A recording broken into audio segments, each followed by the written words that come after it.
3. We are live. It's the Darts Podcast. I'm getting caught with elbows and all sorts of short shots. I got to keep my guard up. I'm going Philly shell against Slick because it's it's not working. It's porous. And hopefully, my guy Slick is ready and his guard is up for these bets. And the bookie's guard is way down. We're going to crack them for 303. I'm here with my guys Cal on the ones and twos and Slick Montana. No Mr. Plus this week. He's on vacation. God bless. You got to live your life. Sometimes you got to do that and take a break. And we wish him nothing but the best. He'll come around for some picks, though. So stay tuned later on and he'll insert his.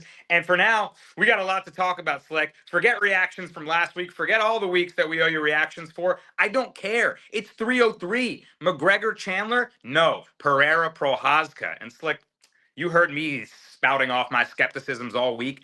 I never thought McGregor was going to fight Chandler. I don't think he ever intended to. I think it was all just a big charade to keep him relevant, to keep his brands elevated, proper 12, sell the Irish Ford Stout, and, get the fight he wants next. So he's out with a bruised toe. We saw the pictures, but I got to know from you, are you buying this whole bruised toe? Chael Sonnen accused him of being in rehab for cocaine. Like, what is going on? What do you make of the whole switch up? And how are you feeling about this new main event? Honestly, man, I can't wait for the main event. First of all, both these guys, we already know what they bring to the table when it comes to the octagon. So I don't even have to say much about either of these guys. And for McGregor and Chandler, man, I honestly just feel bad for Chandler. Like, I understand you're gonna make so much money from this Conor McGregor fight, but that's if it even happens. Like, he's talking about, oh yeah, I got beforehand. He was like, yeah, I got a guarantee I'm fighting McGregor June. And the next thing you know, June comes, then he doesn't fight McGregor. And then that next thing you know, I honestly, me personally, my perspective in this is that this was the best thing to happen for the UFC, in the fact that you could probably get McGregor and John Jones on the same card in November in MSG. So that if that happens, we already know how much money that's gonna make for the UFC. So that's my mindset. That's my mindset. Devious business works. Slick says it works for the business, right? Everyone thinks, disaster, no McGregor, but perhaps this is all subversion, right? This is what Dana does. McGregor does subversion, right? There are no rules. They don't play by the rules. They make the rules. And oh my God, you said poor Chandler. Do you see Conor McGregor's tweet? Condolences to Michael Hachiko Chandler. And you scroll through the Hachiko. What's that mean? Hachiko is like a Japanese loyal servant dog. And I'm like, oh my God. The disrespect does not continue. You got to feel for Chandler. McGregor does what he wants. Here we are. Pereira gets the call. He was halfway across the country. He was sparring in Australia. He's living his life. And now he jumps right back in on short notice. Slick, he was dealing with some broken toes. He's recovering from some injuries. He jumps in fairly short notice, not a full training camp, but against an opponent that he's knocked out before. Don't give me the pick. We're going to tease the viewers. But tell me what you think about this quick turnaround. Does it make it a hard spot for Pereira, kind of? I mean, you got to think of it that this guy was talking about that he wasn't trying to fight in any of these Junes or July cards because he wanted to worry about his toe and fight like maybe in MSG in November or even in October in Abu Dhabi. So I just don't know what to think of it. And the fact that they already talk about how Yuri is already a middleweight disguised as a light heavyweight, so he doesn't really have to cut that much weight. Pereira was saying that he was like close to 230s, and so it's gonna be tough to cut that much weight in like 20. I think it was like 25, 30 pounds in like 2 weeks. So hey, man, it's gonna be a slobber knocker though, no matter what. That's a damn fact. And if he wins, it'll kind of add to that mystique and legacy that he's built so quickly in the UFC. If he loses, we get a trilogy. So this is a win-win scenario. I'm thrilled for it. Let's kick things off. We got to give you picks, plays, breakdowns, and all that good stuff in between. And let's start it off with the Slick Report. My guy's going straight to the co-main event of the evening. I couldn't be more excited for this matchup. Slick, take it away. What do you got? Yeah, man, we're gonna go with the hype train. I honestly can't deny this hype train right now. He has proven to us time and time again that no matter what, I think a lot of people have been fading him the last couple fights because there's been path to victories for both his opponents his last couple fights, but he's been demolishing everybody. And I'm gonna go with Diego Lopez in this spot. And honestly, I think this is probably the most perfect matchup he could get to go to that top 5, top 3 contender rate in this division. Like, this guy has just been like the one thing that we know about him is this brilliant jujitsu. Like the guy is a jujitsu teacher, and he teaches jujitsu to one of the best girls, jujitsu girls in her division, Alexa Grasso. I just think it's a good matchup for him, man. Brian Ortega, he's pretty solid all around. We know him for his grappling, more than likely his jujitsu. We know him for that crazy T City triangle. We know him for that guillotine. But I just don't think he's going to be able to get those opportunities against a guy like Lopez. That I think that he doesn't even need to put this fight down on the ground. I think he's going to be able to have perfect opportunities wherever this fight is on the feet. And we've seen time and time again, this guy has just been evolving with his striking.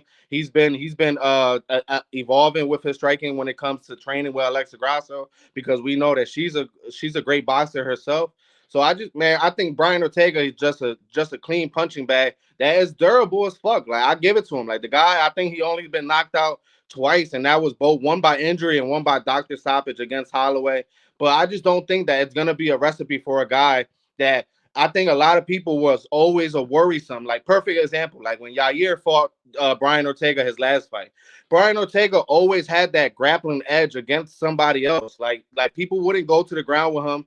Like Alex Volkanovski, one of the few that would really try to get play that full guard with him and implement some ground and pound. A lot of guys didn't even try to get him down to the ground. So I know this guy's takedown defense is horrible. I know Lopez hits hard, and I know that he's going to be able to connect. And I think this 3-round fight really favors Lopez for the simple fact that he puts his all into all 3 rounds. We've seen it against Evloev when he on his UFC debut in 3 rounds. He had good cardio throughout them 3 rounds. And then his next 2 fights, everybody was just writing him off because there was always a worrisome. Oh, Pat Sabatini got the wrestling. Lopez don't got no wrestling defense. And look what he did to Sabatini. Then he fought Youssef. Everybody was like, oh my God, Youssef got that power. Is he going to outbox Lopez? And then Lopez just keeps proving us wrong time and time again. And I'm not going to, and honestly, I'm just not betting against him in this spot against a guy that's not technically sound on the feet, that's not really going to implement some type of wrestling game. And I just think Brian Ortega is just an opportunistic guy that he waits for that chance to get that guillotine like he did against Volk. He waits for that triangle opportunity that he got a lot of people with.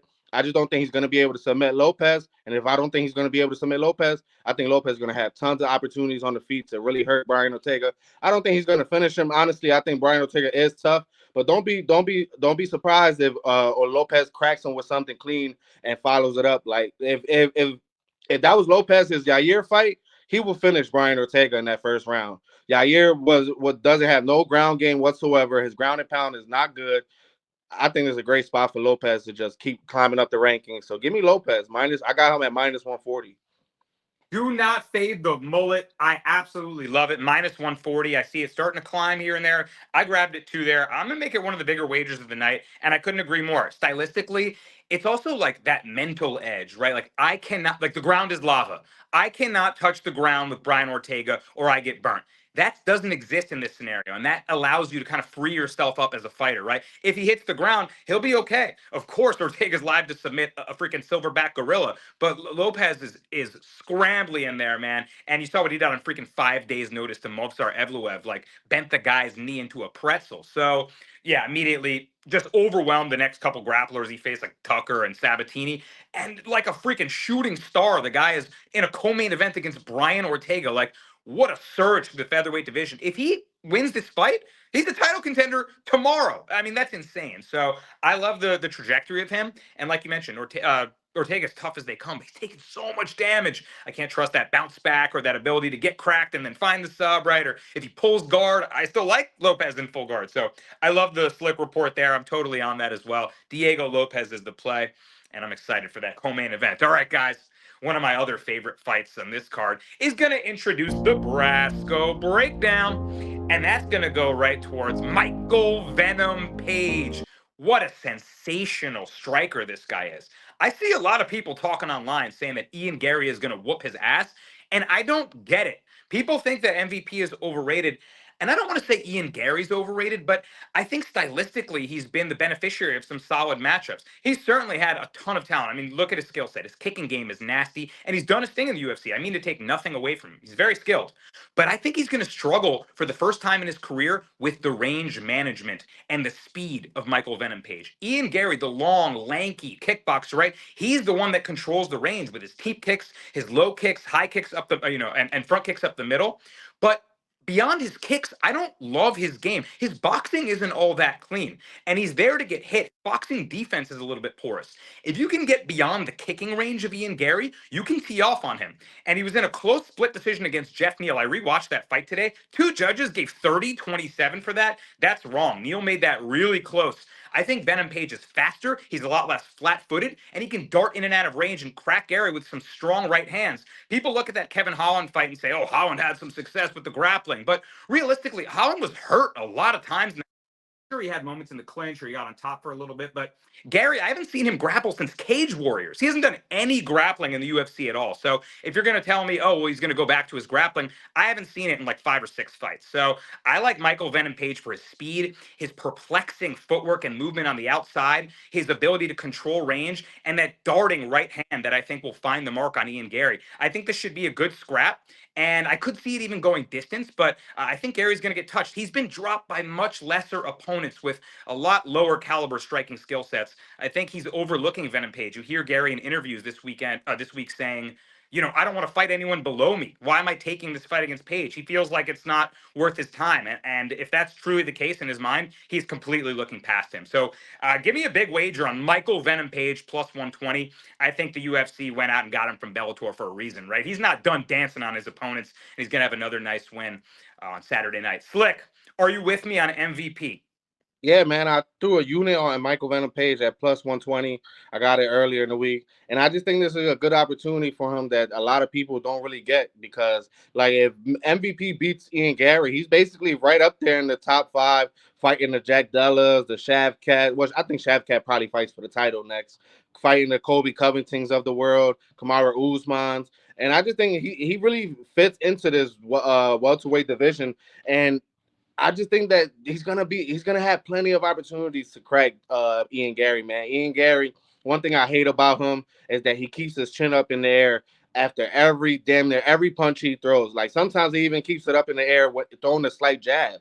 And the one thing that I've seen in that Neil Magny fight that Neil Magny wasn't able to capitalize that I think MVP will is his naked leg kicks. That was Neil Magny was just worried about the leg kick, of course, and he wasn't trying to check it. He was just too worried about it. I think Michael Venom Page could get a nice read on that, and that's where he did that a lot in Bellator. Like people would throw leg kicks or body kicks, and he would catch them and then hit them with the right cross. So I think it's a good spot for MVP, and for the simple fact that I just don't think Ian Gary, if this fight goes to decision, I think I could trust MVP to land the more damaging moments in this fight. We've seen him do that against Kevin Holland, a guy that's real durable, land those crazy spinning elbows, a guy that landing with those crazy jump right crosses.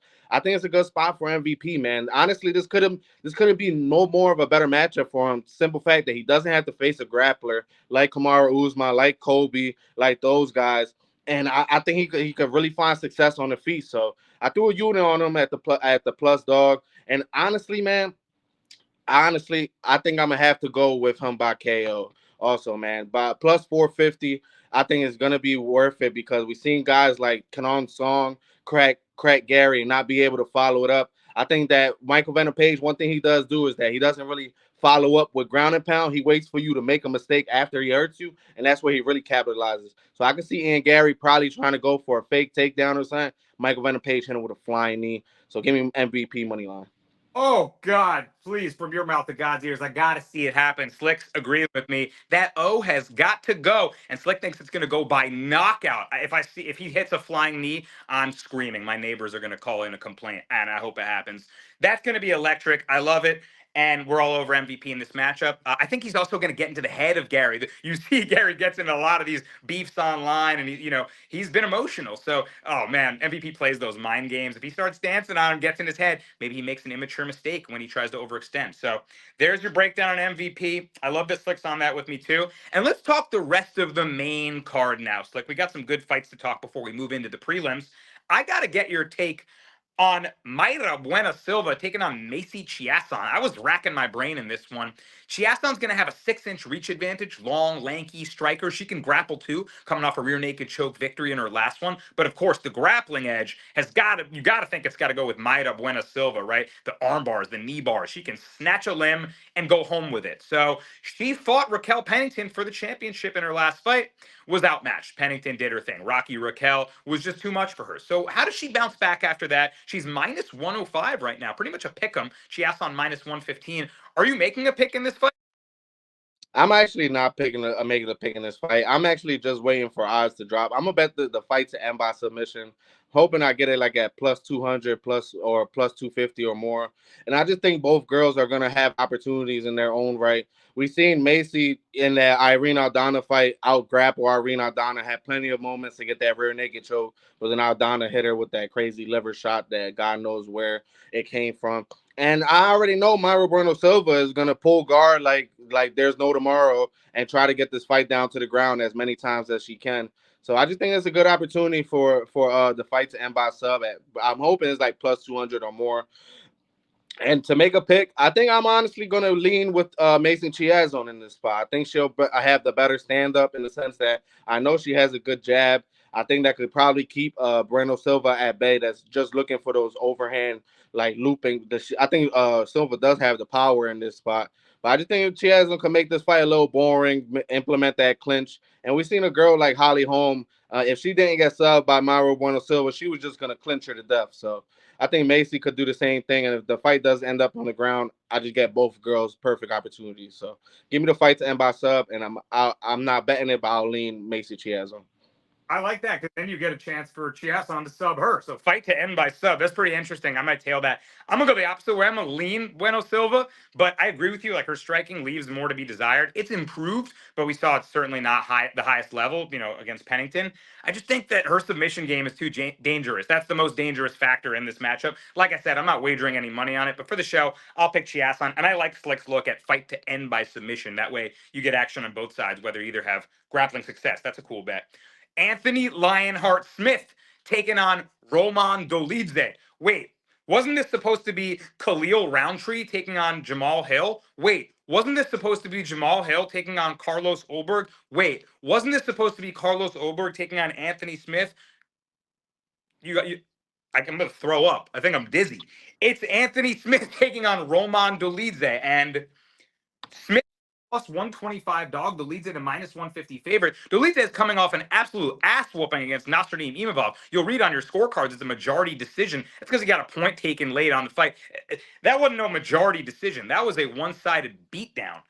Prior to that, Marvin Vettori outclassed him. Outclassed him.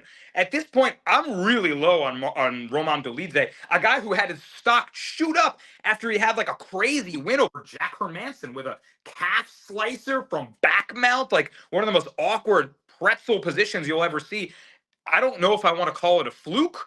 It happened. He did that to Hermanson, but after that, he's looked not even half the fighter. So we know Smith and his antics. He's been calling out Alex Pereira. They're in a ridiculous beef in which very few people are on the Anthony Smith side bandwagon. But in this matchup, he is a veteran dog. He knows what he's doing.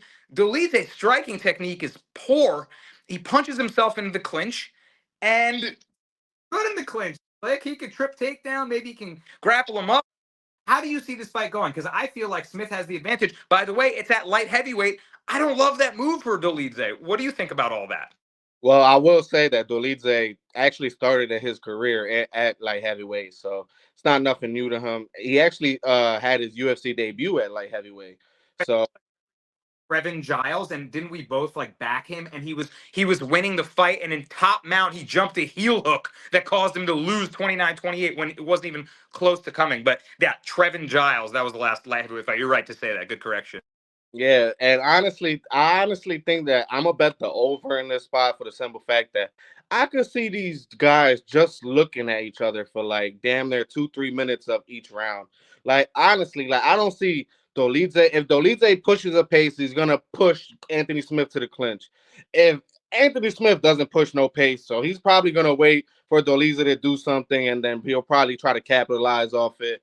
And if the fight is on the field, he'll probably just stick to his weak ass jab and just stick to the outside. So honestly, man, I lean Anthony Smith because I could trust him in those events that I don't trust Roman Dolidze. Like if it comes down to a scramble and I can see Dolidze trying to go for something like trying to go for some type of sub, and Anthony Smith just laying on top of him, knowing he's gonna win the round.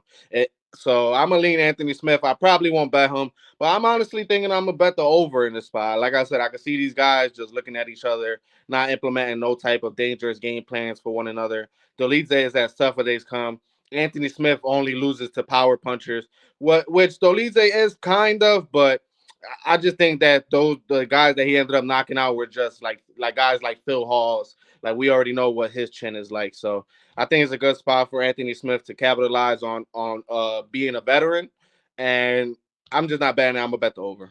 There you go. I like Smith. He likes the over, but you're going to lean towards Smith. Yeah, I could see control time winning.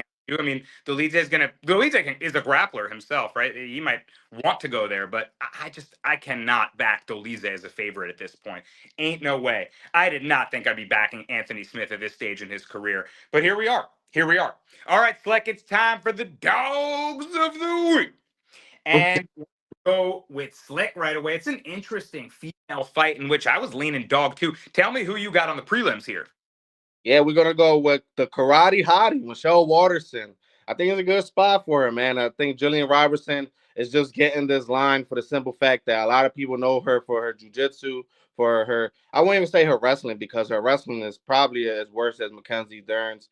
And I just think Waterson has the takedown defense to keep this fight on the feet. And if she keeps this fight on the feet, she's gonna have the more volume. I think she's gonna have the more impactful shots. Jillian Robertson, like I just don't know what to think of her in this in like in her UFC career. Like she's able to sub the girls that have no wrestling, but then if the fight is on the feet, she's just a walking punching bag that's tough as they come. You know, like she's gonna eat as many punches as you throw her way, but she's just gonna move forward. And sometimes that break people, sometimes that doesn't. Like we seen her not be able to break Tabitha Ricci, and Tabitha Ricci was just able to stick to the outside, not really implement any type of wrestling in her own right, just stick to the outside and just basically jab her all 3 rounds. And she was able to take advantage of girls like Pauliana Viana that has zero to little takedown defense. I think I bet it against Pauliana Viana every time she fought some type of grappler.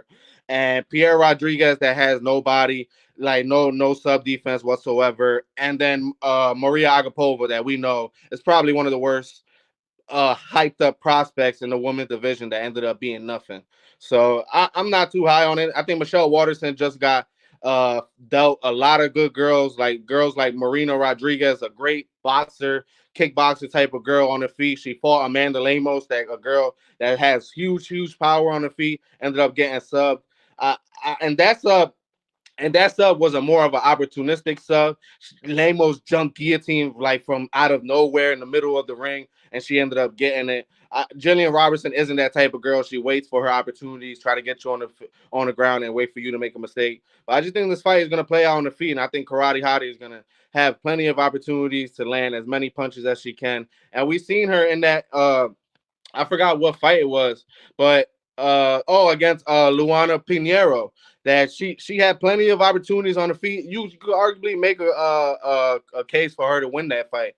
So I think it's a good spot for her in this fight, man. Give me Karate Hottie, Michelle Waterson plus 145. I totally agree. I was on Waterson Gomez in that fight you just mentioned against Luana Pinheiro as a plus 145 dog. I thought she edged it out. It was the coin flip, man. You could probably give it to either girl, but it was right there. You look at Waterson Gomez's record, and you're not going to want to bet her. She's 1-6 in her last 7 fights. Take a look at the names, guys. Carla Esparza. Joanna, split decision, by the way. Oh, Joanna. and one quick note about that: Carla Esparza, one of the best wrestlers in the division, only got one takedown on her, and she barely got any control time. There you go. And former champion, right? Recent champion. Marina Rodriguez, like Slick mentioned, twice. And Amanda Lemos. I mean, Those are some tough names, by the way. Split decision win over Angela Hill, which maybe a few years ago wouldn't be that impressive. All of a sudden, that's a really good win. Angela Hill is a tough ass opponent. So I agree. If this fight plays out on the feet, the volume, striking, and the takedown defense of the karate hottie should win out. Front kicks up the middle, little short shots, get out of there, dance on her, little low kick, just score, just keep scoring, Michelle. And I think that she can win a decision. Plus 185. And you know what else I think that could really play a good opportunity for Michelle Wall? That little side kick that she throws. That side kick is gonna deter Jillian Robertson from shooting probably any takedowns because she's gonna be scared to get hit by it. And I think that could definitely keep her at bay. Yeah, I love the range finders, right? The front kick, the side kick, those are super effective. So yeah, if it's being fought at that range, Waterson Gomez all day. I like it, Slick. All right, my dog of the week is absolutely gross. It's a 45-year-old heavyweight. And I cannot believe it, but I'm going to throw a half unit sprinkle on Andre Arlovsky at plus 220. Dude, he's fighting Martin Boudet. And Boudet has not impressed me in the UFC. He definitely has some power, some nastiness to him. He'll throw some short elbows in there, right? He likes to grind and get his opponents up in the clinch, push his forehead into them. But that's his entire fight style, is head position. He's just looking for head position against the clinch, against the fence. And while it has been effective in plenty of fights, he also kind of fatigues even fighting that style. Like as the fight wears on, he looks sloppier and sloppier. He was gifted a win against Lucas Dreschke, a fighter that is we're not rating all too highly. I mean, he did not win that fight, and they gave it to him. That was one of the worst robberies you'll have seen in recent memory.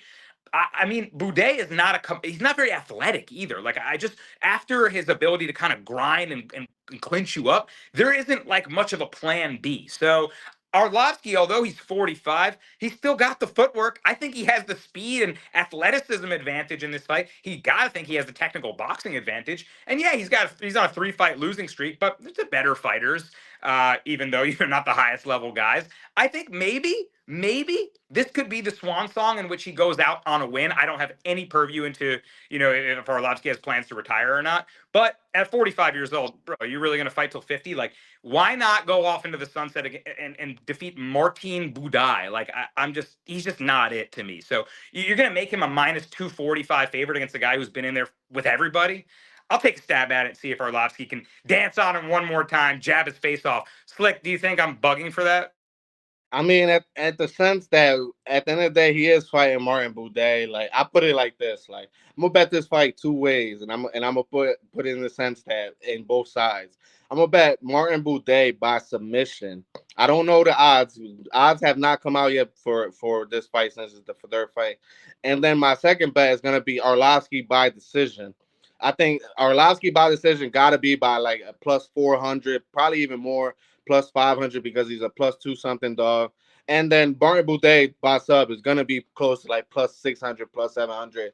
I just think that if Boudet, crazy thing about it is that Boudet on the regional scene, this guy was shooting double legs, shooting single legs, getting his fight down to the ground like there's no tomorrow. And then he comes into the UFC and doesn't do any of that. Like he does, I don't think he ever shot a takedown. He got like a fake takedown from Jay Collier that Jay Collier shot a takedown himself, and then he got reversed. So they counted that as a takedown, but I just don't trust Martin Boudet in this spot, man. Like if he fights the same way he fought against a like Lucas Brzeski and guys like that, Arlovsky is gonna probably win a split decision win. Like the guy is like if there's death taxes and Arlovsky going to split decisions whenever it goes to decision. Like it's just that. Like so I might bet Arlovsky by split decision. So like like I might do that instead. So but I think if Martin Boudet, if he does get this fight down to the ground, honestly, like if he has any type of brain in his cell, and I mean cells in his brain, we just know that Arlovsky has horrible takedown defense. I understand it's Aspinall, but the way Aspinall got that rear naked choke so quick, like the guy, like once he took him down, he tapped him out like in 10 seconds. So like I just think it's a good spot for Martin Boudet if he does get this fight down to the ground. He could get that Kimura that we've seen him get on Josh Parisian. And he does have good arm locks that what I've seen from the outside. But I gotta bet Arlovsky by decision. Like I said, death taxes and Arlovsky by split decision. So and he did say that if he has to talk a little bit with his family, but he said this might be his last fight.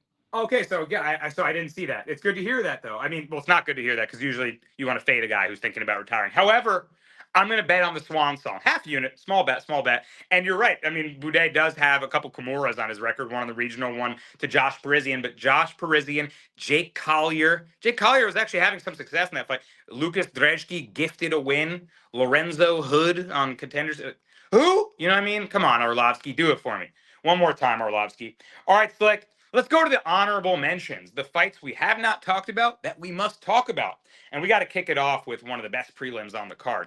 It's Joey Body Bags Pyfer looking to bounce back after a loss to the savvy veteran Jack Hermanson. He was outclassed. He couldn't go in the deep waters with him, Slick. He's getting Marc-Andre Barriel here, the power bar Canadian fighter. Likes to put the pressure on and grind, outpace you, weaponize the cardio.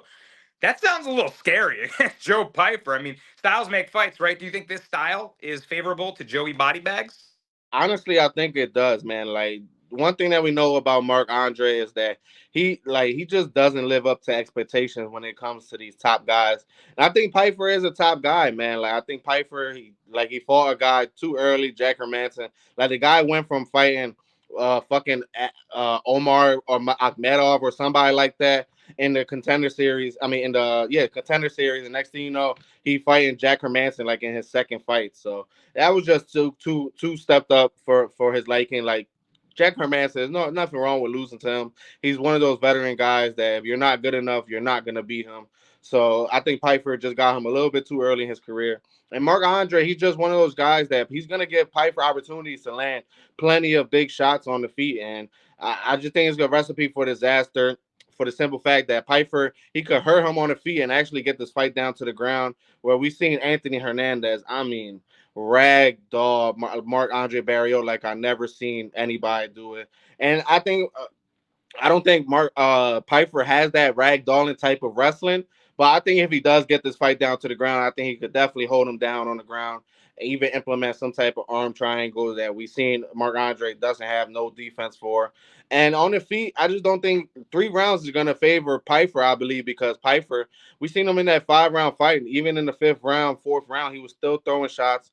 It's just Jack Hermanson was just technically more defensively sound. And that's probably the complete opposite for a guy like Mark Andre. He's one of those guys that he'll probably eat some punches, and the next thing you know, you're just tired of hitting his face, and then he ends up taking advantage of you in the 3rd round, in the 2nd round. I think Piper is just going to be able to land some big shots, give him some more confidence when it goes to that 2nd and 3rd round. And I think if he does get to the 2nd and 3rd round, we'll see a little bit more grappling from him too. So give me Joe Piper. I love it, man. I would hope to see the grappling too. We've seen he trains with a lot of those Henzo Gracie Philly guys. He got an arm triangle choke win over Abdul Razak Al Hassan. And you're right. I mean, look at the trajectory for Piper, who had all the hype in the world. Dana White, he was homeless. Dana White, gave him a shirt off his back, the beautiful whatever story they've got. And what? He got Alan Abadovsky, like you mentioned, Gerald Mearshark, Abdul Razak Al Hassan, Jack Hermanson, right? Too much too soon. I was on Piper too, so hey, shame on me. I bought into the hype train, but like you said, such a measured game from Hermanson, who kind of survived the early power onslaught and then just used his veteran savvy, really clean footwork, and just a good measured game. It was too much for Piper. He gave him the vet's lesson.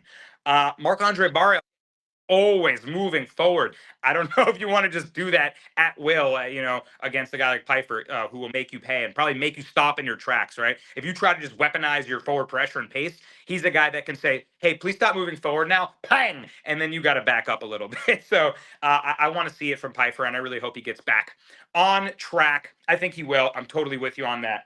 Cub Swanson taking on Andre Touchy Feely, one of the creepier nicknames in MMA, but I like it. Cub Swanson Slick is a 41-year-old bantamweight, and that's my handicap on this fight. I like Andre Feely. Who do you got in this one?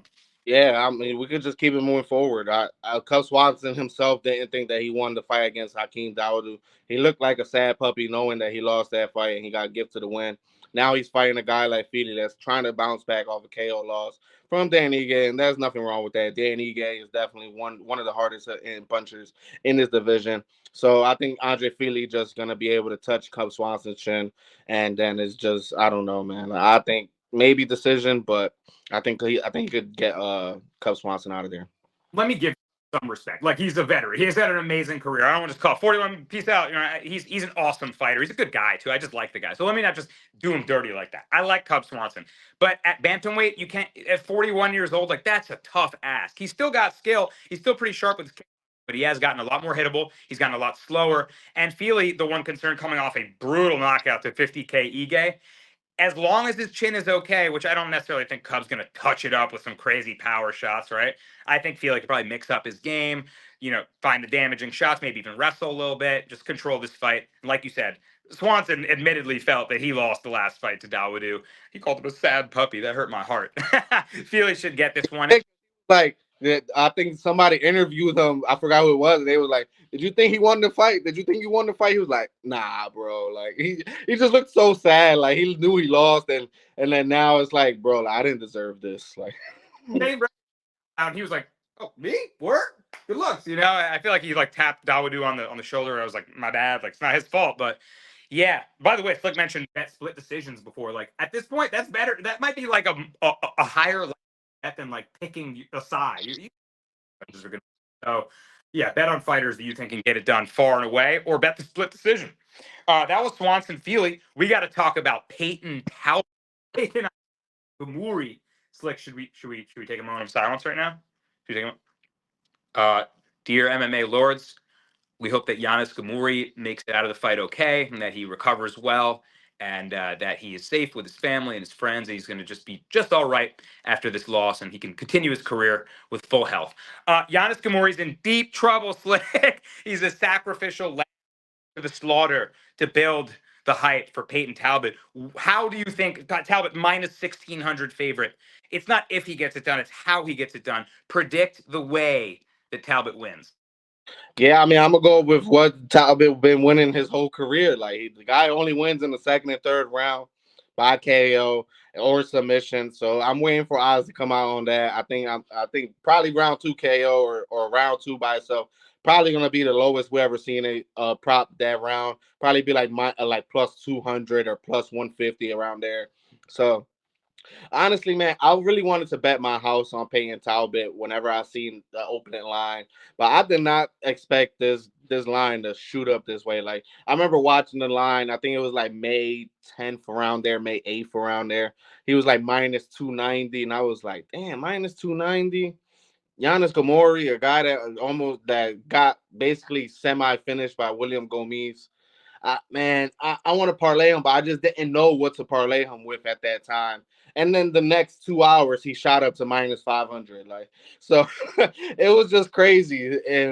But yeah, I'm gonna just go with Peyton Talbot round 2, round 3 KO. Giannis Gamori is just not impressive for me. Like, the guy is just trash. Like, I'm not gonna say he's trash, but in this fight, he's gonna be trash. So Peyton Talbot round 2 or round 3 KO. I love the round 2 call. Funny, people always talk about value, the dog, the value. I'm like, yo, Slick was looking at this guy at minus 290. Dude, he's sitting at minus 2,200 on FanDuel. Like, if you're a huge bettor and you had put $50,000 on minus 290, I'd be like, you're looking great right now. You know what I mean? You like, that's a spot that some other bettors would hammer home with all the coin in their purse. Sportsbooks probably offered like at least 75-85% of your cash out.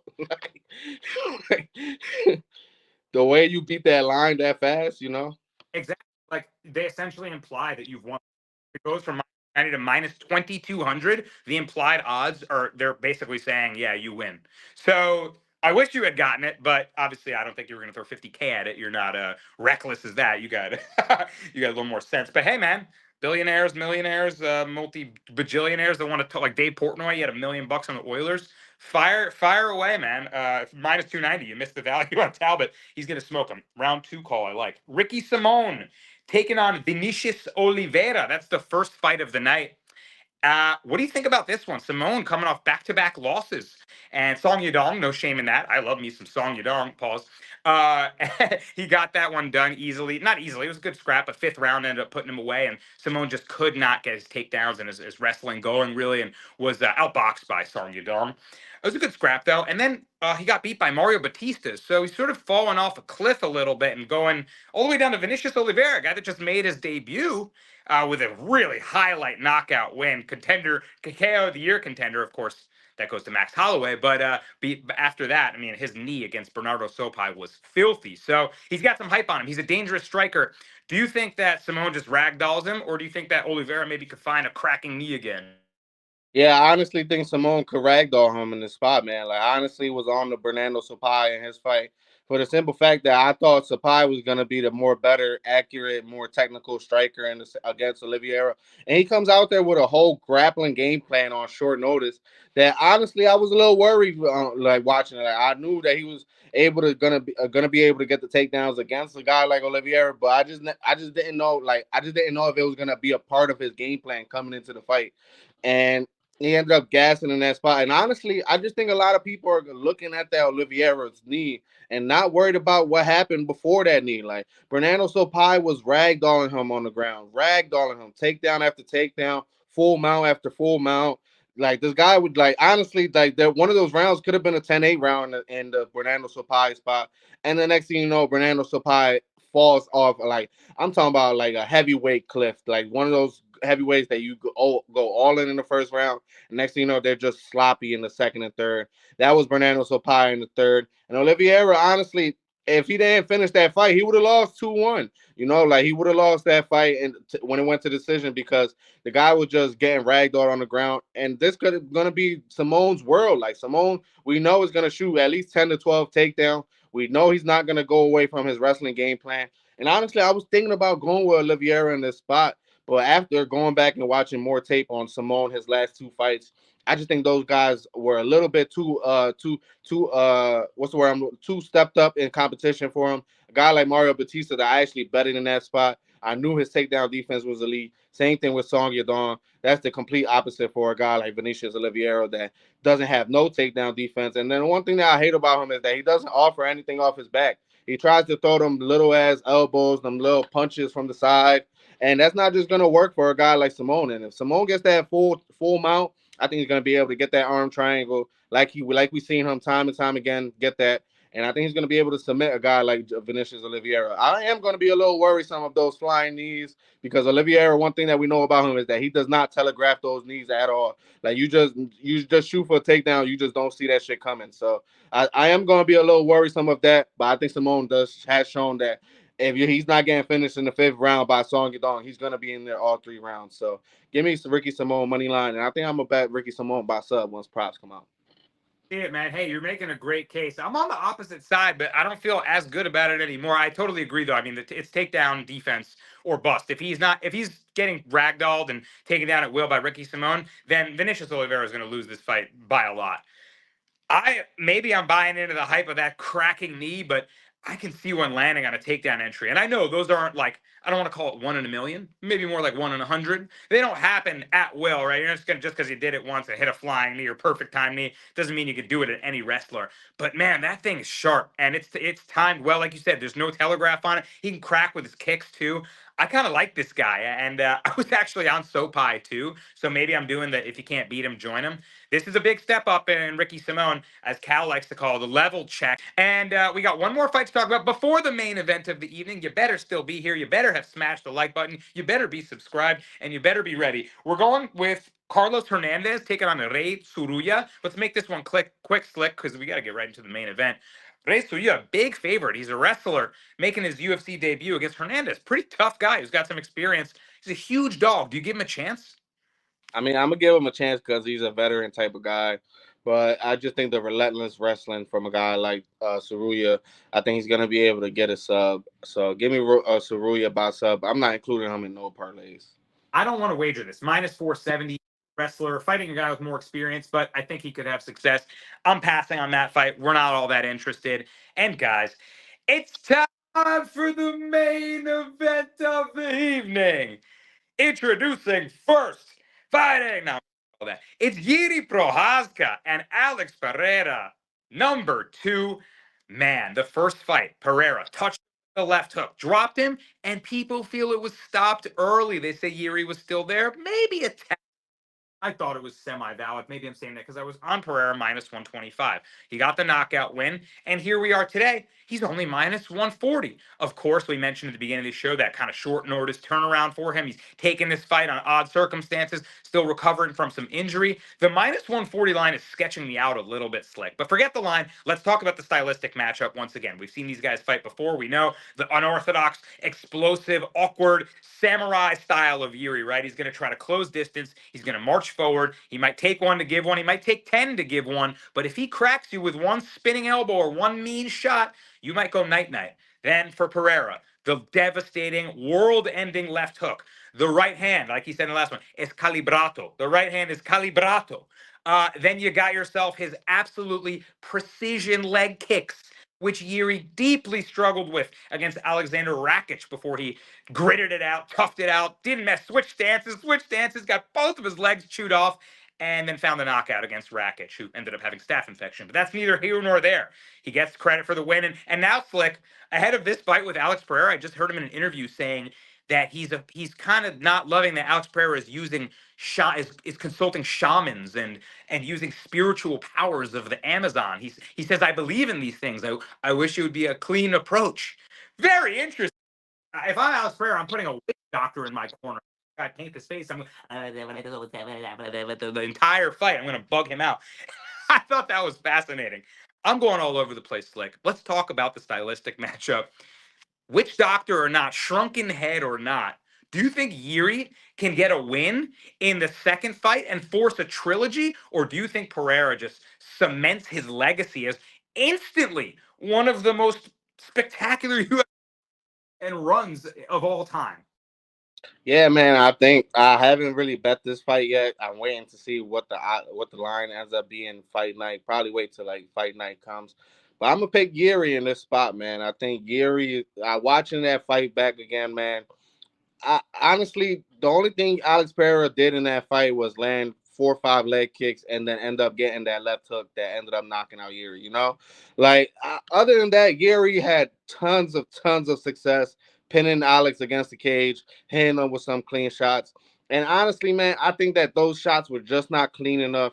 I think that if one of those shots ended up being clean and right on the chin, it could have put Alex out. And my one concern is that Alex usually is he's usually able to take his time and cut the weight. Now he's going to cut weight like 25 pounds in like 2 weeks. I think that's going to affect his chin that we've seen. Not in the sense that we've seen it, because we've seen it affect his chin at 185 when he fought against Izzy. It's just going to be the fact that I think you got to prepare for a guy like I think you got to prepare for the unorthodox style of Yuri. Like you got to wait for your opportunities for a guy like Yuri, and I just think that Gary's going to put the pressure on him again. And I think if he checks 1 or 2, 3 of those leg kicks that I don't think is able to be checked, but at least check them to at least have less power on him, like less sting on him. And I think it's a Yuri could pin him against the cage and end up knocking him out. But man, I think that to get both sides, I think this is probably one of the most perfect parlay pieces. You get the fight to end by KO at minus 240 on FanDuel. I think it's a good spot for it, man. You get both sides of the coin. You get both guys' number one options. Both these guys are not really grapplers. So I don't think neither of these guys are going to go for the sub. Maybe Yuri goes for some type of Hail Mary rear naked choke that he might get if he gets this fight down to the ground. But other than that, I think you get both guys win condition. And I'm just looking for a good parlay piece for that, man. And I'm going to make that my first 5 unit max bet for this weekend. Wow. So are you going to parlay? Are you going to straight bet that? No, I'm going to look for a parlay piece that I'm confident in. Honestly, I'm leaning towards Piper, but I got Piper already in a 3 unit parlay. I'm thinking about just laying the chalk and putting it with Brendan Laughlin in the PFL. I think like Brendan Laughlin, you get him like minus 450 around there, so the odds probably be like minus 130, minus 140 around there. But for a max play, I think that's definitely. I think the probability of that hitting is probably 8, 9 out of 10. Like I said, PFL and my whole body did a shit. Still not recovered from last week. Doesn't matter though. I like the look there, and I love that play on fight to end by KO. Of course, Yuri did pull off an absolutely outrageous rear naked choke over Glover Teixeira in the waning seconds of that fight, which is a spectacular fight. And that cashed at like plus 900 out of nowhere. So that was insane. It's possible, but it's very unlikely. One of these guys is going to find I agree. I'm not running to bet the farm on Alex Pereira. It's a sketchy spot for him, and Yuri's an extremely dangerous opponent, extremely durable. Even against Pereira, like you said, we're calling, was it an early stoppage? Against a guy like Pereira who can put you clean out, thinking maybe Yuri was still there. And like Slick mentioned, he had his moment up against the cage. I bet big on Pereira in that last fight, and he almost rattled him up with shots when he had him against. He kind of just missed. So yeah, that left hook and the exchange goes left hook to Pereira, but in another world, maybe Yuri's the one landing. So it's right there. Pereira just for the mystique and culture, but it's going to be a 1 unit bet, or by knockout, right? It's not going to be a big wager. I'd rather wager more heavily on other spots on this card. I think this is a fair matchup, and considering the circumstances, like Slick mentioned, the difficulty in the weight cut, the toe. I mean, there's a lot of things playing against Pereira here. We'll see if he can keep the mystique going. I couldn't be more excited for it. We'll see if he's got a witch doctor in the corner, if he's got the power of the Amazon with him, and if Yuri can force a trilogy, which I would be thrilled with. So, wow, what a main event. We went from McGregor Chandler to honestly, like, I ain't one bit less mad at this card. I think this is a fantastic card. Yeah, the only way you'll be mad is if you wanted to go watch Conor McGregor, like you wanted to go watch only Conor McGregor and not worry about anybody else. But from a fan perspective that's watching it from home, hey man, this is a great card, and I'm not paying. Exactly, right? Yeah, if you're mad about this card, it's because you're in proper 12 whiskey. All right, man. We got to build the Darce parlay, and we don't have Mr. Plus here with us, but we'll get his leg. We can phone him. He's somewhere on a beach somewhere. We'll hit him up when he gets back to a cell tower. Slick, what do you think for your leg? Who are you going with for the Darce this week? I'm gonna go with Joe Pyfer. I think Joe Pyfer is definitely a good solid piece. I think you get him like minus 300, minus 290. I think on FanDuel. Yeah, on FanDuel. Yeah, 290 there. I see it creeping up over 300. So line shot for the best value. Joe Pyfer, gotta love that. I'm gonna go with Andre Feely, right? Fighting a 41-year-old bantamweight Cub Swanson who feels, admittedly, that he lost his last fight, and now he's getting probably a tougher opponent. So I like Feely all day in that spot. It's good bounce back for him. We got Pyfer, we got Feely already at minus 112 with those together. And we can only hope that Mr. Plus brings us the spicy leg to bring us home, which I'm sure he will. Guys, hit the like, hit the subscribe. This has been the Darce Podcast, UFC free picks, and be sure to stay tuned for more in the week. Mr. Plus is going to hit us when he gets back from the beach with some of his parlay busts and some of his dogs of the week. So be sure to check it out. And thanks for watching, guys. Hope you can cash these bets. And Slick, I cannot wait. Let's get it. Peace, y'all.